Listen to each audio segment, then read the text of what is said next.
we're a profit for purpose business. We live in this capitalist society, but how can we as participants in the society make it a better place? That's why we think through profit for purpose. Hey everyone, this is Nazar Akil from Max Pro. Hi, I'm Linda. And I'm Paul. And we're 11 Pebbles. Hi, this is Lopa Vandermersch from Rasa. And you're listening to you are listening to the Ecomm Show.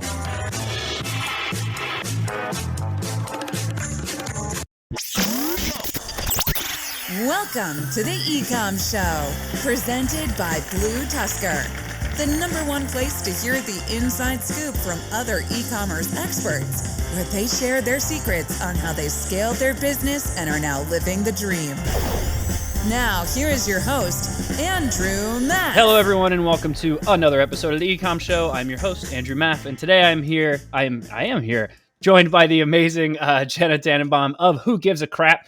Super excited for this one. Because I know, Jenna, I know you are very experienced in marketing, so we're going to have a good old nerd out on marketing. And who doesn't love a good poop joke every now and then that I'm sure we're going to attempt occasionally. But, Jenna, how are you doing? You ready for a good show? I'm so excited to be here. Thank you so much. Beautiful. Obviously, much appreciated for you joining us today.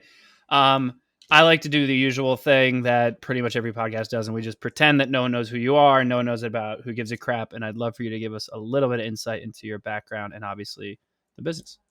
Sure. So I'm Jenna Tannenbaum, just like you said, and I'm a growth marketer who's spent basically my entire career launching and growing e-commerce, D2C, food tech, and subscription businesses.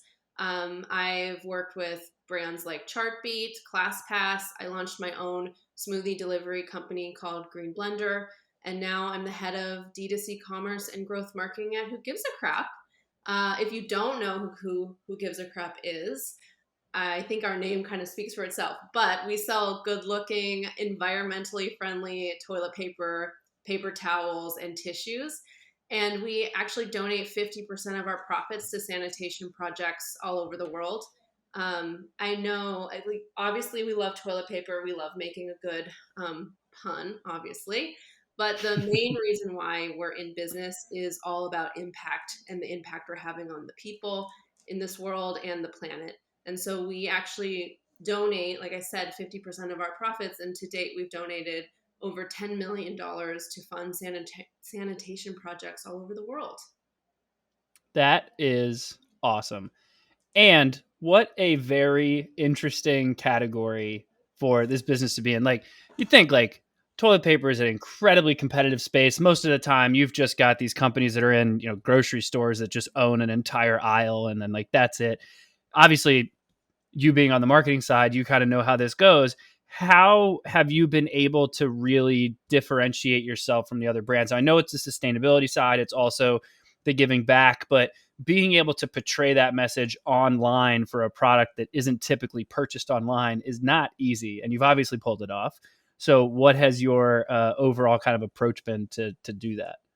Yeah, that's a great question. We really pride ourselves in taking something that's a commodity, elevating it and making it more fun, more enjoyable to use. So our customers love our brand. And if you look even on our hashtags on social media, so many people talk about Who Gives a Crap and their toilet paper delivery. And I don't think I've seen another brand like Charmin or Angel Soft kind of coming across my feed so randomly. And so what we really do to elevate commodity products is really to think about marrying the mission and the product and the aesthetic of what we're offering, and making it have people feel good around their purchase. And so being a mission-driven business, we really were founded on this idea of donating 50% of our profits to sanitation projects. And so I think the brand authenticity really shows in everything that we do, because it's not just kind of like slapped on the top of, the end of an email or, oh, shoot, we said we were going to do this, we better get it done. No, this is everything that we do is all about our donations. Nearly every meeting we sit in, we think about what's this impact going to have in our profits? What's this impact going to have in the donations at the end of the year? And I think that the authenticity of the brand and that people are making this brand really shows through. And then the consumer really resonates with it. I think the biggest thing, I mean, we kind of talked before the beginning of the show, but just the changes of the digital marketing landscape and how businesses are changing. I think one of the things that's happening over the last decade is that consumers are becoming way more savvy. And so Mm-hmm. you as a brand have to be very authentic. It doesn't matter if you're going to be mission driven or not mission driven, or donate your profits or don't donate your profits. But whatever you're going to stand for, you have to stand for it. And you have to come across very authentically. And it can't, I think consumers can sniff out a marketing campaign from a mile away. It has to be Yeah. really ingrained in who you are. How do you keep that from happening, right? Like when you look at the charitable aspect, that became, I mean, I hate to use the word trend, but it really did kind of become a trend, especially in e-commerce, probably about 5 or 6 years ago. It was like everyone was doing it. There was 500 apps where you could like all of a sudden sign up and donate to whatever. But to your point, really making sure that that is the forefront of the mission as opposed to just, making money. How do you actually make sure that that stands out as what is your end goal, as opposed to just, we just threw this on there because it's a marketing ploy? Yeah.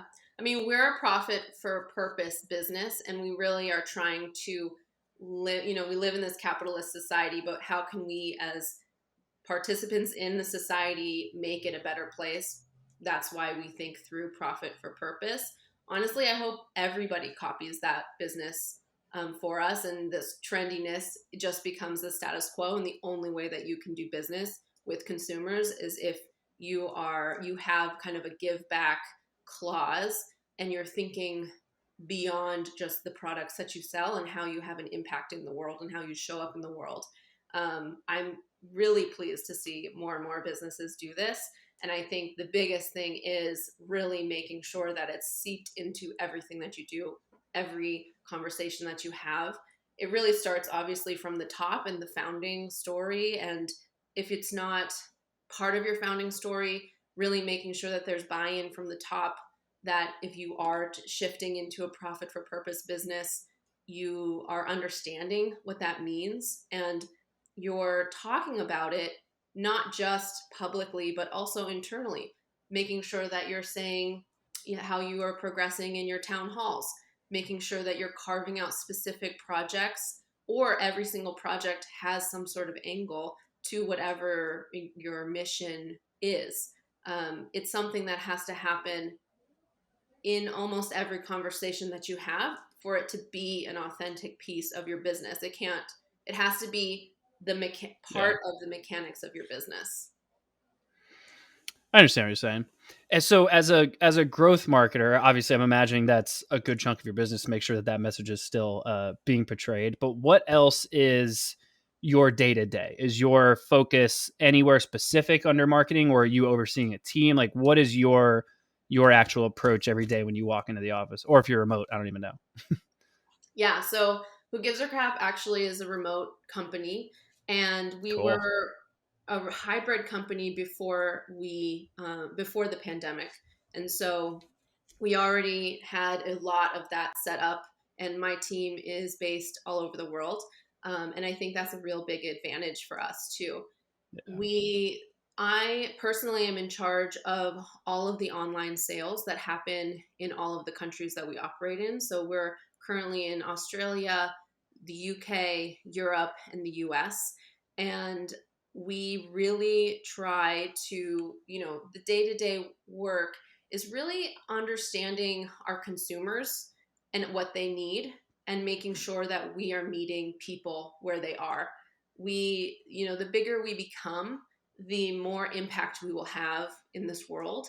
And so our team, the marketing team, is really driven by sharing and trying to reach people that would benefit.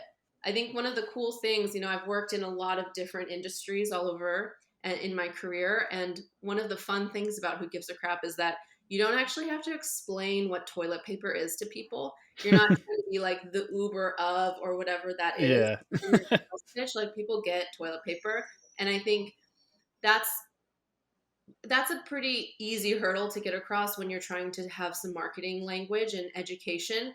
But you know, we are that's probably where the simplicity of what we do stops, because we sell eco-friendly toilet paper, so we have to tell people that there's something different, and the current rolls of toilet paper that they use is actually made by cutting down trees to make, which I didn't really think about as a consumer.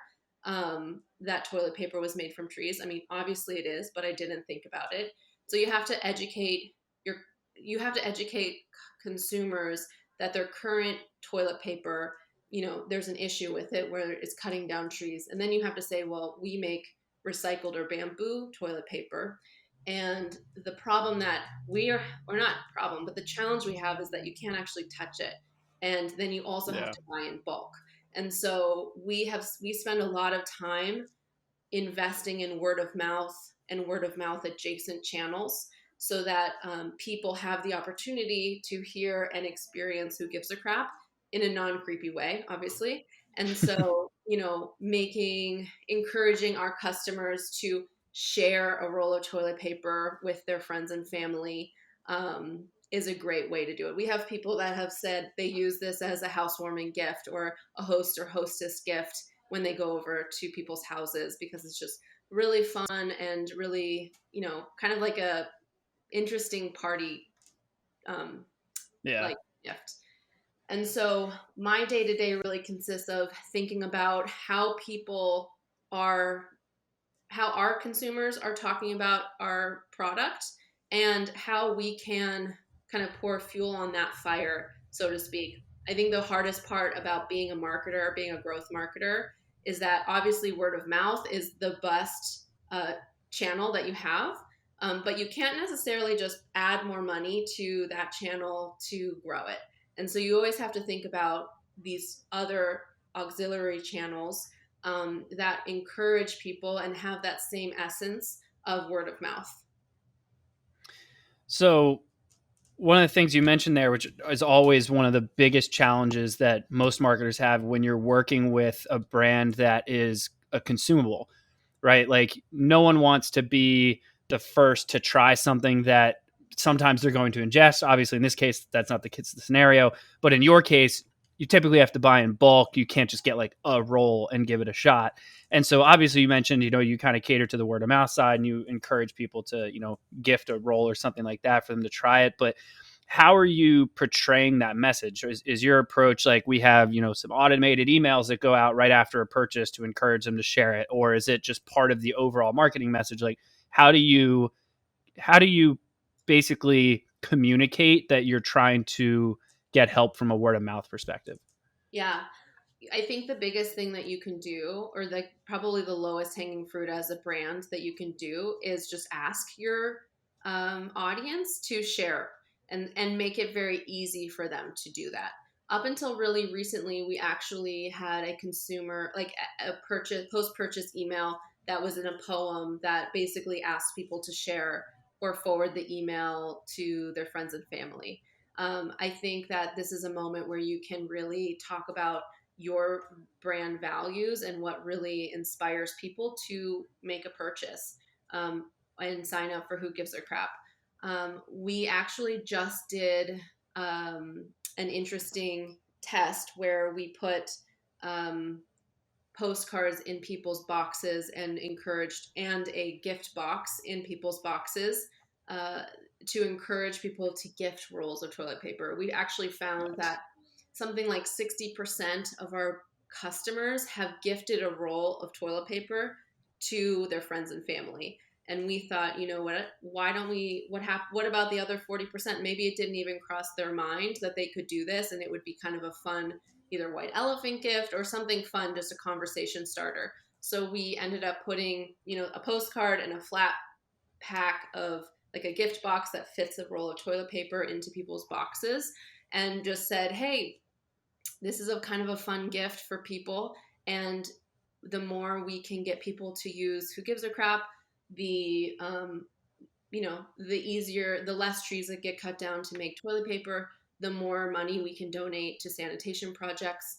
And we actually saw really successful. Not only was it a fun surprise and delight for our customers, and they were able to provide some sort of social currency to their friends where they could let them try a cool brand, let them try something different, educate them on something that they might not have known, like toilet paper is mainly made from cutting down trees, Yeah. and provide a solution right off the bat. So we saw that as a really big success. Our customers really loved it, and the people that got to try it, again, like in a non-creepy way, because we do sell toilet paper, so can't have just like a street team and a toilet like around so that people can try your product.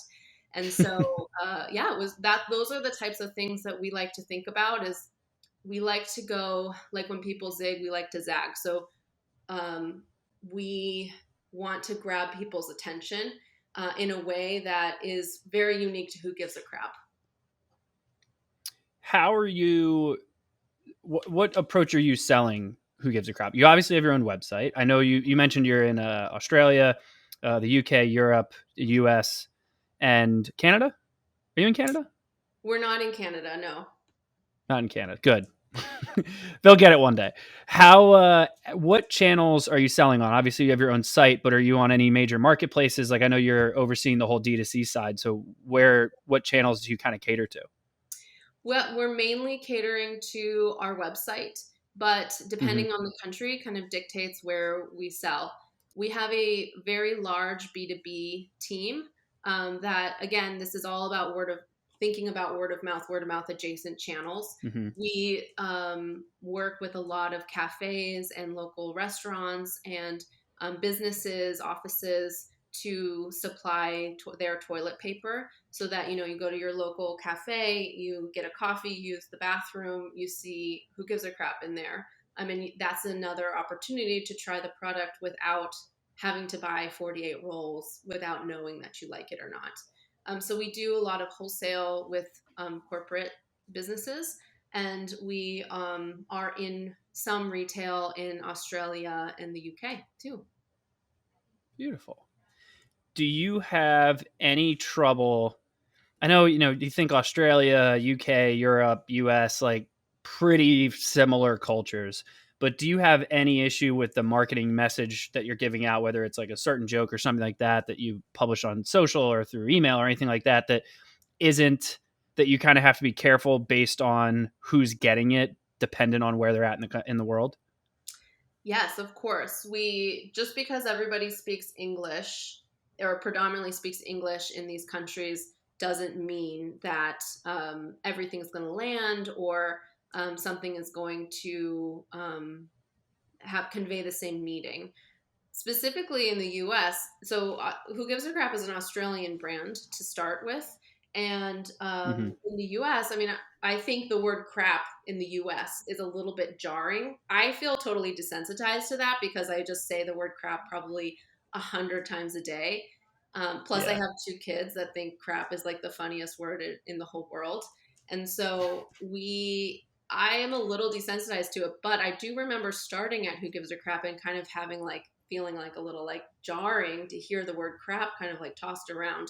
And I think that um, specifically in the US is a thing that we have to overcome. And that's through brand repetition and making sure that we are consistently showing up in interesting ways that educate and entertain our audience, Yeah. so that people kind of become a little more desensitized to that word crap. But yes, we definitely think about the nuances of every country, and depending on the channel, we have to modify our language based on what people say. Yeah. Are you finding, we don't need to get this show too political, but are you finding that in the US it is slightly more difficult with the brand name than it is like in UK and Australia? It certainly is. I think people, even though we are Really? a profit for purpose business, and we honestly could not be any more kind of family friendly, just Yeah. having the word crap in your name some people are hesitant around. And I think, all we have to do though is just consistently show up in the channels on a regular basis, and people will start not equating who gives a crap with kind of like vulgar, which is kind of funny that people would, but Mm-hmm. I remember when the iPad came out, right? And I remember all of these news articles coming out and people being like, what, there wasn't a single woman in the room when we named iPad, and they were equating pad with like menstruation. And then people were Yeah. kind of like being like jarred around that. But then, over the last how many years, 20 years since the iPad came out, you kind of are no longer making that equation. So that's kind of Yeah. the strategy here at Who Gives a Crap. Really just showing up as we are as a brand, and seeing, making sure that people know that we stand for incredibly amazing value props, and we're a very authentic brand that really does care about improving the world. One of the other things I wanted to touch on is the marketing channels. So obviously we talked about word of mouth. We talked a little bit about like the email marketing side. Like there's all the standard stuff. But there's the one thing I know that Who Gives a Crap is very good at, and that's the social side.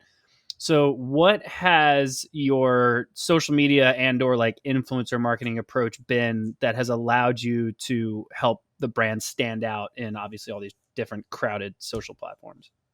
Yes. So I love talking about ads, ad assets, how to get that, and specifically for whoever is, listening to the podcast, how you can again think about applying all of this to your own brands. So I we create a lot of ads, and I think a lot of brands do. I think that's just kind of the nature of digital marketing as it is, Mm-hmm. and I think it's only going to get more intense on how many assets you need every month.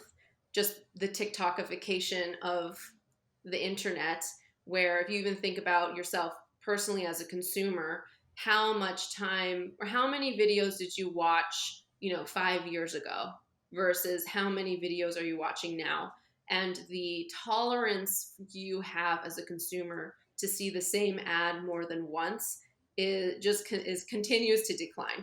So I don't necessarily need to see only one, like the brand once, but I want to be in my ads. I want to be entertained just like I'm being entertained, scrolling through TikTok or scrolling through Instagram. And so Yeah. we as a brand really think about making sure we diversify our creative content sources so that we're giving our consumers or the people that are consuming our ads something that's interesting and varied and on trend and educational or entertaining or something like that. And so I think about kind of just the creative content sources in like 5 different spaces, right? You have, if you're so lucky, you have your in-house creative team. And so what kind of ads do they make that will make a big impact, or what can they do that nobody else can do? Thinking about looking out for content from your super fans. So making sure you're doing social listening and you're constantly kind of combing through all of your social feeds to see if there's something good that you can repost or share. Working with creative agencies so that you can get a different type of asset. Going through user generated content or UGC. And then also tapping into the creativeness of your existing team.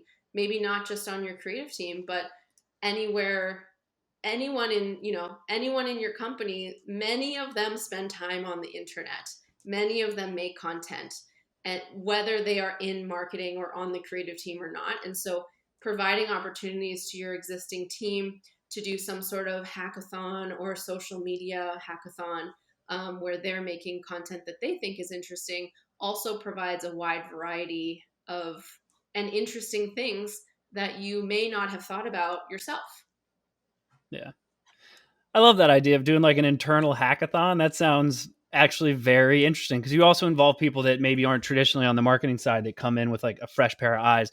But either way, it is very refreshing to hear you basically say everything you just said, because way too many times do I have conversations with other e-commerce sellers that have the same piece of ad creative they've been running for a year and a half. And back then, you'd think it used to do okay because you used to benefit from the social proof. It would gain more likes and more comments and like, oh, this must be a really viral video. But now with, TikTok and with Instagram, you're not really seeing all of that information like you once did. So love it. Jenna, thank you so much. I don't want to take up any of you more of your time. I really appreciated having you on the show. I would love to give the opportunity here to let people know where they can find out more about you and obviously more about Who Gives a Crap. Yeah, of course. So I'm on LinkedIn as Jenna Tannenbaum, so I'd love to connect with anyone there. And you can learn more about Who Gives a Crap at whogivesacrap.org. Perfect. Jenna, thank you so much for being on the show. Obviously, everyone who tuned in, thank you as well. Please make sure you do the usual rate, review, subscribe, blah, blah, whichever platform you want, YouTube, or head over to theecommshow.com to check out our past episodes. But as usual, thank you all so much for joining us, and we'll see you all next time. Have a good one. Thank you for tuning in to the Ecomm Show. Head over to ecommshow.com to subscribe on your favorite podcast platform or on the BlueTuskr YouTube channel. The Ecomm Show is brought to you by BlueTuskr, a full-service digital marketing company specifically for e-commerce sellers looking to accelerate their growth. Go to BlueTuskr.com now for more information. Make sure to tune in next week for another amazing episode of the Ecomm Show.